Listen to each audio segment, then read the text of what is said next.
Hello friends, আশা করি তোমরা সবাই খুব ভালো আছো। আর আজকে যেই কবিতাটা আলোচনা করব সেটা টেড হিউজের লেখা খুবই একটা ছোট কবিতা। নাম হলো হক রুস্টিং। হক অর্থাৎ বাজ পাখি বা চিল, আর রুস্টিং শব্দের অর্থ বিশ্রাম করা। সুতরাং হক রুস্টিংয়ের মানে হলো বাজ পাখির বিশ্রাম। Hawk roosting line by line analysis করব, কিন্তু তার আগে ব্যাকগ্রাউন্ড অর্থাৎ পটভূমি সম্পর্কে সামান্য একটু আমরা ধারণা করে নেব। এই কবিতাটি একটি ড্রামাটিক মনোলগ হিসাবে লেখা হয়েছে, কারণ বাজ পাখির দৃষ্টিকোণ থেকে সমস্ত ঘটনাবলী বলা হয়েছে। টেড হিউজ এই আলোচ্য কবিতাটিকে লুপারকাল নামক তার কবিতা সংগ্রহের দ্বিতীয় বইয়ে অন্তর্ভুক্ত করেছিলেন এবং যা 1960 সালে প্রকাশিত হয়েছিল। এবার স্ট্রাকচার এবং গঠন প্রণালী নিয়ে একটু আলোচনা করব। হক রোস্টিং এই কবিতাটিতে মোট 6টি স্তবক রয়েছে, আর প্রত্যেকটি স্তবক 4টি লাইন দ্বারা গঠিত। এই কবিতায় টেড হিউজ কোনো বিশেষ ধরনের রাইম স্কিম অনুসরণ করেননি। সুতরাং আলোচ্য কবিতার বিষয় পাঠকদের সামনে তুলে ধরার উদ্দেশ্যে টেড হিউজ ফ্রি ভার্সের উপর নির্ভর করেছেন। এবার কবিতাটিকে লাইন বাই লাইন আলোচনা করা যাক। স্টাঞ্জা 1 শুরু হচ্ছে, I sit in the top of the wood, my eyes closed. এখানে প্রথম লাইনেই উড শব্দের দ্বারা বন বোঝানো হয়েছে। আইয়ের মাধ্যমে হকের শ্রেষ্ঠত্ব ব্যাখ্যা করেছেন টেড হিউজ। আমরা যেমন জানি যে টেড হিউজ তার কবিতায় পশু চিত্রের কল্পনা ব্যবহারের জন্য বিশেষ পরিচয় বহন করে থাকেন। তিনি মানুষের অভ্যন্তরীণ জীবনের প্রতিনিধিত্ব করতে পশু চিত্রের কল্পনা ব্যবহার করেন। I sit in the top of the wood. হক বনের মধ্যে সর্বোচ্চ গাছের ডালে বিরাজমান, যেখান থেকে হক সমগ্র বন পুঙ্খানুপুঙ্খভাবে পর্যবেক্ষণ করে থাকে। মাই আইস ক্লোজড, এবং হকের চোখ দুটি বন্ধ ছিল। এইরূপভাবে হকের নিরাতঙ্কের বর্ণনা দেওয়া হয়েছে, কারণ বনের মধ্যে সব থেকে উঁচু গাছের ডালে হক বসে রয়েছে। তার উপরে আর কেউ নেই তাকে শিকার করার জন্য, তাই হক নিশ্চিন্তে তার চোখ বন্ধ করে বিশ্রাম নিচ্ছে। এখানে হক কতটা আত্মবিশ্বাসী তা টেড হিউজ পাঠকদের সমীপে তুলে ধরেছেন। Inaction no falsifying dream. হকের ঝিমুনির কথা উল্লেখ হয়েছে এই লাইনে, কিন্তু তবুও হক কোনো মিথ্যা স্বপ্ন দেখতে অভ্যস্ত নয়। Between my hooked head and hooked feet. এখানে টেড হিউজ স্পষ্টরূপে হকের শারীরিক বর্ণনা প্রদান করেছেন।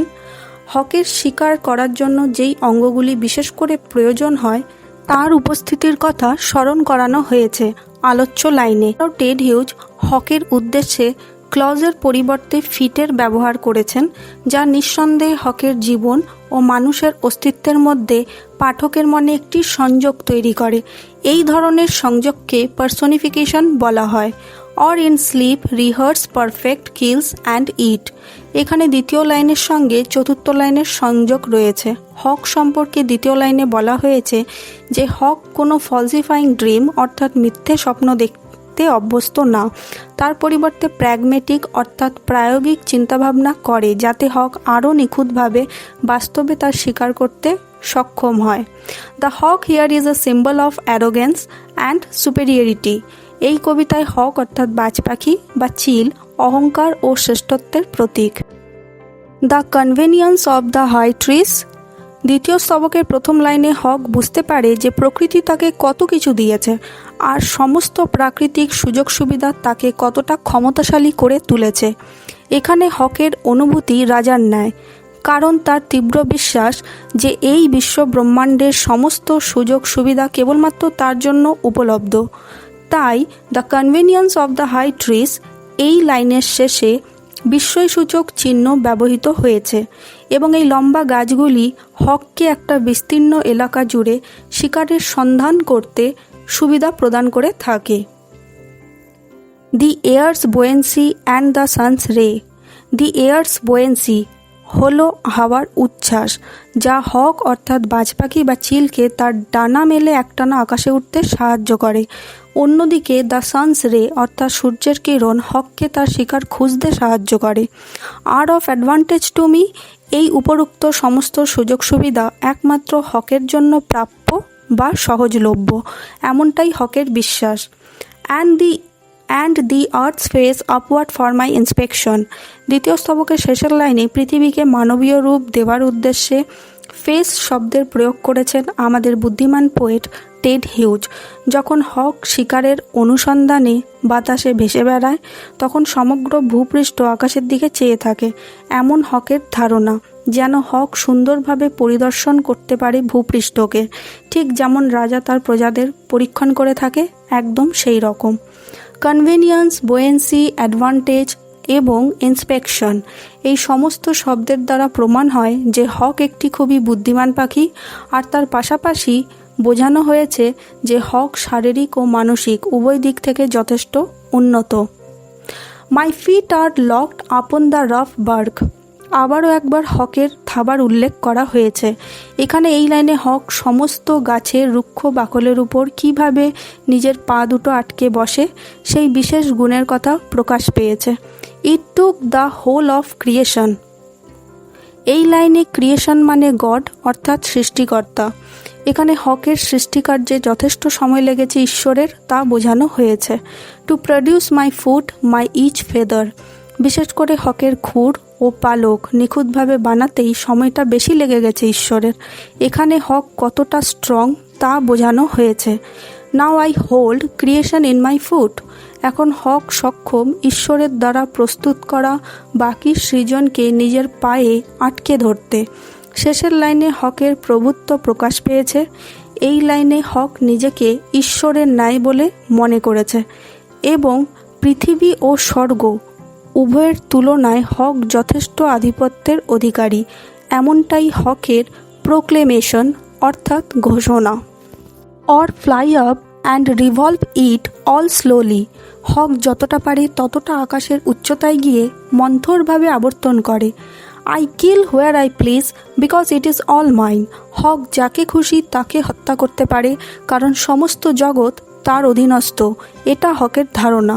দেয়ার is no sophistry in my body, হকের শরীরে কোনো যৌক্তিক ক্রিয়াকলাপ নেই, তার যুক্তিতে বাকি জগতের জীবজন্তুকে হত্যা করার উদ্দেশ্যেই তার সৃজন হয়েছে, এটাই প্রকৃতির খাদ্য শৃঙ্খলের নিয়ম। My manners are tearing off heads, hawk তার শিকারের দেহ থেকে মাথা ছিন্নভিন্ন করে, এটাই তার ম্যানার্স অর্থাৎ নৈতিক আচরণ। দি অ্যালটমেন্ট অফ ডেথ, চতুর্থ স্তবকে অর্থ সম্পূর্ণরূপে প্রকাশ না পাওয়ায় হকের চিন্তাধারা পঞ্চম স্তবকে ব্যক্ত করা হয়েছে। দ্য অ্যালটমেন্ট অফ ডেথ, মৃত্যু নিশ্চিত এবং অবশ্যম্ভাবী, এটা বোঝাতে এইরূপ লাইন টেড হিউজ উল্লেখ করেছেন, অবশ্যই হকের দৃষ্টিকোণ থেকে। For the one path of my flight is direct, যেই গতিপথই হক অনুসরণ করুক না কেন ওড়ার জন্য, তাতে একটা ব্যাপার স্পষ্টতা লাভ করে যা পরের লাইনে প্রকাশ পেয়েছে। Through the bones of the living, জীবিত দেহ থেকে হাড়ের উত্থান অবশ্যই হকের দ্বারা করা শিকারের পতনকে নিশ্চিত করে, অর্থাৎ হক যখনই শিকারে বেরোবে কারো না কারো মৃত্যু অবশ্যই হবে, এটা হকের গর্ব। No argument assert my right, কোনো তর্ক বিতর্ক হকের এই অধিকার কেড়ে নিতে পারবে না, অর্থাৎ এক কথায় মৃত্যু প্রদান করাটাই হলো হকের অধিকার। এখানে হকের বর্বরসুলভ প্রকৃতি প্রকাশ পেয়েছে। The sun is behind me, শেষ স্তবকে এসেও হকের অহংকার বিন্দু মাত্র কমেনি। হকের অভিমত সূর্য নাকি তার পেছনে, কারণ সে যখন ওড়ে তখন সে সূর্য ও ভূপৃষ্ঠের মাঝামাঝিতে বিচরণ করে, আর শিকারের জন্য তার দৃষ্টি সর্বদা ভূপৃষ্ঠের দিকে তৎপর থাকে।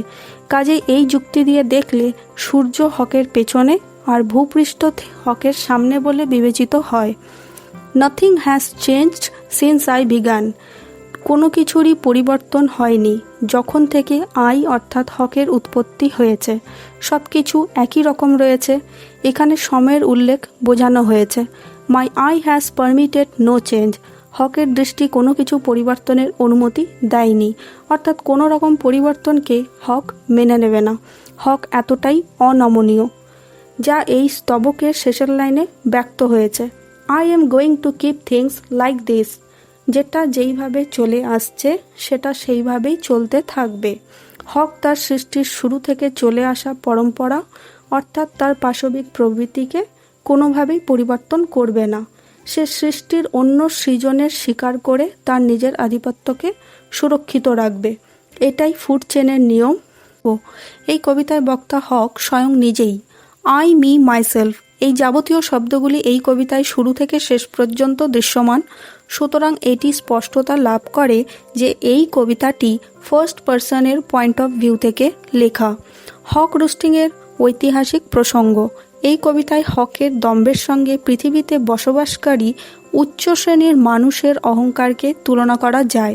হক যেমন বেঁচে থাকার জন্য ছোটোখাটো প্রাণী শিকার করে নিজের আধিপত্য বজায় রাখে, ঠিক সেই রকম আমাদের সমাজের উচ্চ শ্রেণীর ক্ষমতাবান মানুষ নিজের শাসন বজায় রাখতে গরিব শ্রেণীকে তার অধিকার থেকে বঞ্চিত করে এবং নিজের অধীনে দাবিয়ে রাখতে চায়। ভালো লাগলে অবশ্যই ভিডিওটিকে লাইক করো, বন্ধুদের সাথে শেয়ার করো আর চ্যানেলটিকে সাবস্ক্রাইব করো। ধন্যবাদ।